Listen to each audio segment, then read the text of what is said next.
अस्सलामु अलैकुम वरहमतुल्लाहि ताला वबरकातुहू। मोहतरम साथियों, आज पढ़ते हैं कि दीन इस्लाम हमें हया के बारे में क्या तालीम देता है। तो उलमा इकराम लिखते हैं कि हया इंसान की फितरी सिफत है। ऐसा नहीं है कि हया ये सिर्फ दीन इस्लाम ने इसकी तालीम दी हो, बल्कि अल्लाह ताला ने इंसान के जिस्म की खुसूसियात में ही हया को रखा है। ये इंसान की एक फितरी खुसूसियत है। और इसी तरह जो शख्स जितना ज़्यादा हयादार होगा उतना ही वो अपने मुआशरे में बावकार होगा, इतना ही उसकी इज्जत होती है। तो हया क्या होता है, इसकी तारीफ में उलमा इकराम लिखते हैं कि हया एक ख़ास हालत का नाम है जो इंसान के दिल में ईमान की सबब से हर बुराई और ऐब के काम से तनफ्फुर और इनक़िबाज़ पैदा करती है। यानी हया एक ऐसी खुसूसियत है, एक ऐसी सिफत है, एक ऐसी हालत है जो जिस मुसलमान में पैदा होती है तो उसको उसके दिल में तमाम बुराइयों से नफरत पैदा करती है। तो मतलब हुआ कि अपने आप को हर किस्म की बुराइयों से, हर किस्म के गुनाह से, हर किस्म के बुरे काम से अपने आप को बचाना, ये हया है दीन इस्लाम की रूह से।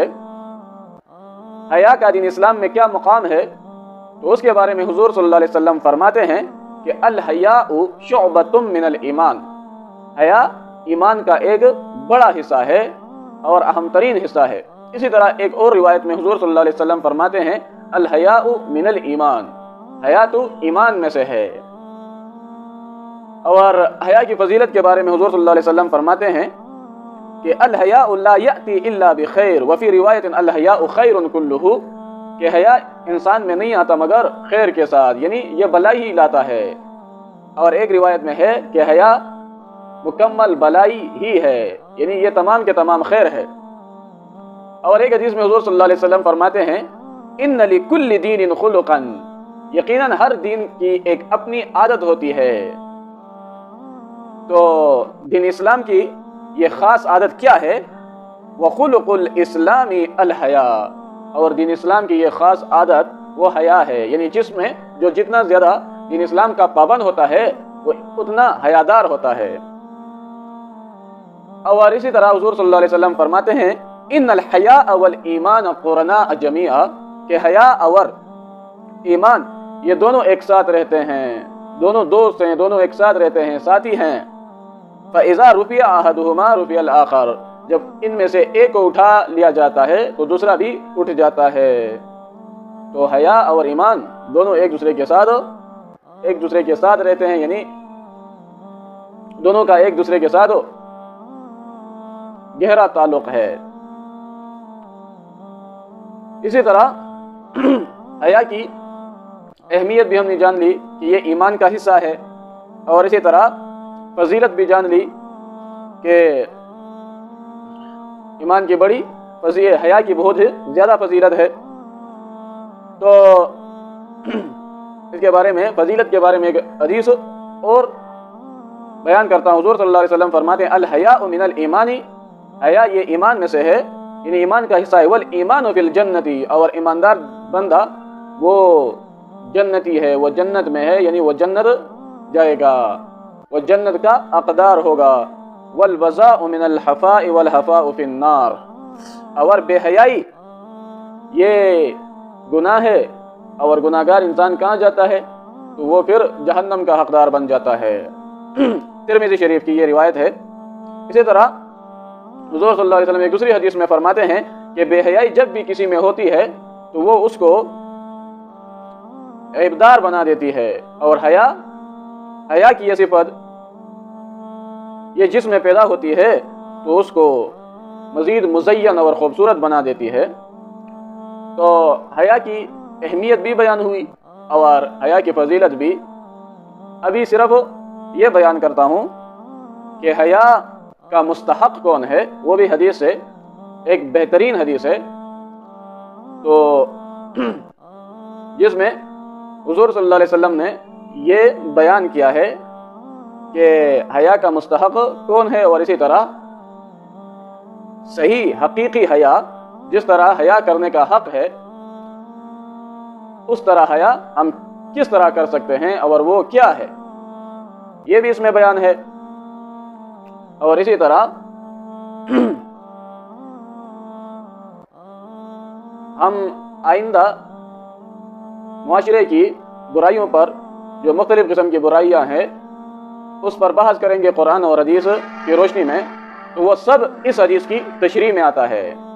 حضور صلی اللہ علیہ وسلم ایک دفعہ صحابہ کرام کے ساتھ بیٹھے ہوئے تھے، تو آپ صلی اللہ علیہ وسلم نے فرمایا استحیوا من اللہ حق الحیاء، کہ اللہ تعالیٰ سے حیا کرو جس طرح اللہ تعالیٰ سے حیا کرنے کا حق ہے۔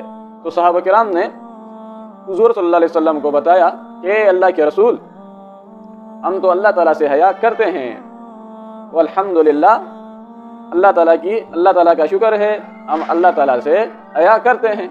تو حضور صلی اللہ علیہ وسلم نے فرمایا لیس ذالک، میرا مقصد یہ نہیں تھا، بلکہ جو بھی اللہ تعالیٰ سے حیا کرتا ہے تو اس کو چاہیے کہ وہ اللہ تعالیٰ سے حیا کرے جس طرح اللہ تعالیٰ سے حیا کرنے کا حق ہے۔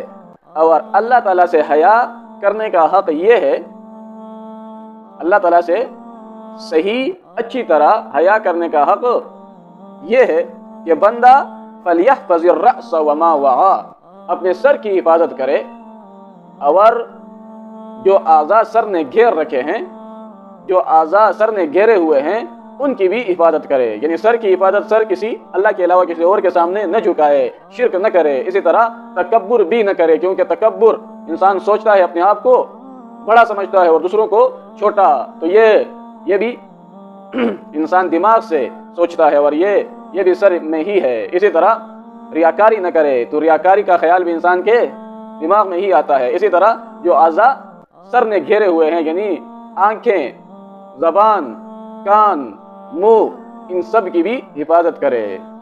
تو حیا کا صحیح حق یہ ہے کہ انسان اپنے سر کی حفاظت کرے اور جو اعضاء سر نے گھیرے ہیں، اسی طرح وَلْيَحْفَظِ الْبَطْنَ وَمَا حَوَى، اور دوسرا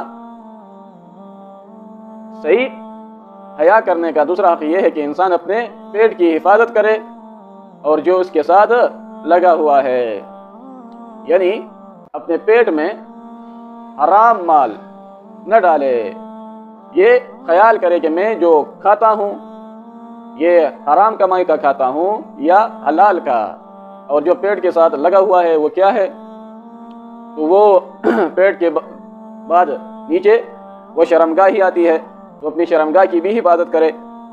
اسی طرح وَلْيَذْكُرِ الْمَوْتَ وَالْبِلَا، انسان تیسرا حق کیا ہے، وہ یہ ہے کہ اپنے موت کو یاد کرے، والبلا، اور موت کے بعد آنے والی زندگی اس کو یاد کرے اور اس کے بارے میں اس کی تیاری کرے۔ اور آگے حضور صلی اللہ علیہ وسلم فرماتے ہیں کہ وَمَنْ أَرَادَ الْآخِرَةَ تَرَكَ زِينَةَ الدُّنْيَا، جو آخرت کو طلب کرتا ہے وہ دنیا کی زینت اس کو اختیار نہیں کرتا، وہ دنیا کی زینت چھوڑ دیتا ہے، دنیا کی پرواہ نہیں کرتا، وہ ہر وقت اپنے آخرت کی فکر کرتا ہے۔ فَمَنْ فَعَلَ ذَلِكَ فَقَدِ اسْتَحْيَا مِنَ اللَّهِ حَقَّ الْحَيَاءِ، تو بس جس نے بھی یہ کام کیا، یہ جو تفصیل حضور صلی اللہ علیہ وسلم نے صحابہ کو فرمایا کہ یہ جو تفصیل میں نے کی، تو جس نے بھی ایسا کیا تو اس نے ہی اللہ تعالیٰ سے حقیقی حیا کیا، حقیقی حیا اختیار کیا، اس نے حیا کرنے کا حق ادا کیا۔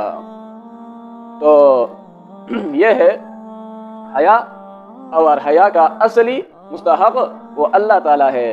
تو انسان اپنے آپ کو جو ہے نا لوگوں کو دے کر شرماتا ہے، ان کے سامنے وہ برائیاں نہیں کرتا، لوگوں سے تو وہ پھر چھپ کر بھی کر سکتا ہے، لیکن اصلی حیا کیا ہے کہ انسان اللہ تعالیٰ سے حیا کرے اور برائیاں نہ کرے۔ تو جب وہ اللہ تعالیٰ سے حیا کرے گا وہ برائیاں کبھی بھی نہیں کر سکے گا اور کہیں بھی نہیں کر سکے گا، کیونکہ اللہ تعالیٰ ہمیشہ سے ہے اور ہمیشہ رہنے والا ہے، اور اللہ تعالیٰ سے کوئی بھی جگہ پوشیدہ نہیں، لہذا وہ چھپ کر بھی نہیں کر سکے گا۔ تو جب اس کے دل میں حیا کی یہ صفت پیدا ہو جائے تو اللہ تعالیٰ ہمیں حقیقی حیا اور جس طرح حیا کرنے کا حق ہے اسی طرح ہمیں حیا کرنے کی توفیق عطا کرے، آمین، والسلام۔